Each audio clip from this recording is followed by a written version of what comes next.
Peoples party یا نون league نے یہ کیا تھا، 2018 میں پی ٹی آئی نے یہ کیا تھا، اب کون کرے گا؟ تو پھر یہ باری اب نون لیگ کے حصے میں آ جائے گی. لیکن ہمیں آگے نکالنا ہے نا اس کرائسس سے، تو آپ کب بیٹھیں گے وہ بڑے پاکستان کے جس سے وہ راستہ ہمیں نظر آئے گا؟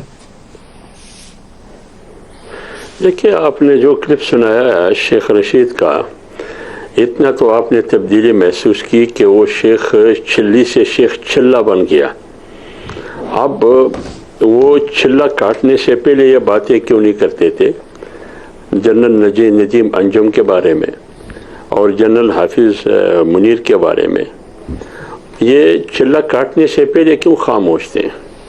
تمام جتنے بھی کردار ہیں منفی اور سیاہ کرداروں میں یہ ڈائریکٹ یا انڈائریکٹ شریک رہا. اب وہ کہتے ہیں کہ سانحہ 9 مئی چلہ کاٹنے کے بعد کہتے ہیں کہ یہ لعنتی پروگرام تھا. اس کا مطلب یہ ہے جس نے یہ منصوبہ بنایا، جس نے یہ پروگرام بنایا، جو اس میں شریک رہا، جو اس میں سہولت کار بنا، جس بھی شکل میں حمایت کی، ان کے مطابق وہ لعنتی ہے. تو جب لعنتی ہے تو آپ اس کے علاوہ اور کیا لفظ اس کے لیے ہو سکتا ہے؟ یہ کس کے لیے انہوں نے کہا؟ یہ کس کے بارے میں کہتے ہیں شیخ رشید شیخ چلہ؟ دوسری بات یہ ہے کہ آپ نے ڈائلاگ کی بات کی. دیکھیں ندیم بھائی، سیاست نام ہے مفاہمت کا، لیکن مفاہمت سے پہلے مکالمہ بھی ضروری ہے، مذاکرہ بھی ضروری ہے، گفتگو بھی ضروری ہے. آپ کے سامنے 73 کا آئین مذاکرے مکالمے کے بعد سامنے آیا ایک متفقہ دستور. 18ویں ترمیم آپ کے سامنے یہ مفاہمت اور مذاکرہ اور مکالمے کے بعد سامنے آیا ہے. آپ میثاق جمہوریت کو دیکھیں، یہ مکالمے اور مذاکرے کے بعد سامنے آیا ہے. لہذا مسائل کا حل، مشکلات کا حل واقعی مفاہمت میں ہے، لیکن مفاہمت سے پہلے مذاکرات ضروری ہے. لیکن بدقسمتی سے ایک ایسی سیاست 2011 اور 12 سے پاکستان میں جنم لی کہ وہ مذاکرات کے قائل ہی نہیں ہے.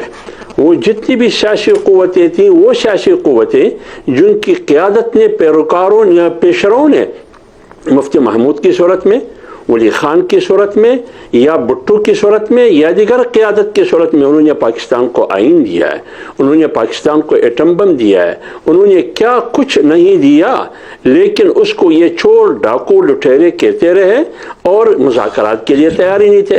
کرونا ایک قومی مسئلہ تھا، کشمیر قومی مسئلہ تھا، بین الاقوامی مسئلہ تھا، لیکن اس میں وہ بیٹھنے کے لیے تیار نہیں تھے. اور باقاعدہ اپوزیشن کی طرف سے لیڈر آف دی اپوزیشن ان کو کہتے رہے کہ آئیے میثاق کی معیشت کریں، آئیے بیٹھے بات کریں، لیکن یہ بیٹھنے کے لیے تیار نہیں. آج ابھی آپ نے ندیم بھائی شیف شاہین سے بار بار پوچھا کہ آپ بیٹھنے کے لیے تیار ہیں نواز شریف؟ آپ کے چیئرمین پی ٹی آئی کو آپ نے کہا ہے کہ وہ میاں نواز شریف صاحب کے ساتھ بیٹھنے کے لیے تیار ہے یا نہیں ہے؟ یہ جواب نہ ہاں میں دے سکتا ہے، نہ میں دے سکتا ہے. آپ کو یاد ہوگا کہ اس پی ڈی ایم کی حکومت کی لاسٹ میں ایک کمیٹی تشکیل دی چکی تھی جس میں فواد چودھری، شاہ محمود قریشی وغیرہ تھے. کیا جب مذاکرات کافی حد تک کامیاب ہو چکے تھے، کیا ان کو نہیں کہا گیا چیئرمین پی ٹی آئی کی طرف سے کہ یہاں سے اٹھ کے کوئی مفاہمت نہیں کرنی ہے، کوئی بات نہیں کرنی ہے؟ تو اس لیے اس قسم کی ابھی وہ جب اپنے مکافات عمل کا نشانہ بن چکا ہے، اپنے سیاہ کردار کا نشانہ بن چکا ہے، ابھی کہتے ہیں کہ ہم مذاکرات کے لیے تیار ہیں. لیکن کون کہہ رہا ہے؟ شعیب شاہین کہہ رہا ہے. لیکن شعیب شاہین کی کب اجلاس کرے گی جہاں پر کم از کم پی ڈی ایم کے جو چیدہ سیاستدان ہیں وہ بیٹھ کے الیکشنز کے اوپر ایک موقف سامنے رکھیں کہ الیکشنز ہر صورت میں جنوری کے سیکنڈ ہاف میں ہو جانے چاہیے؟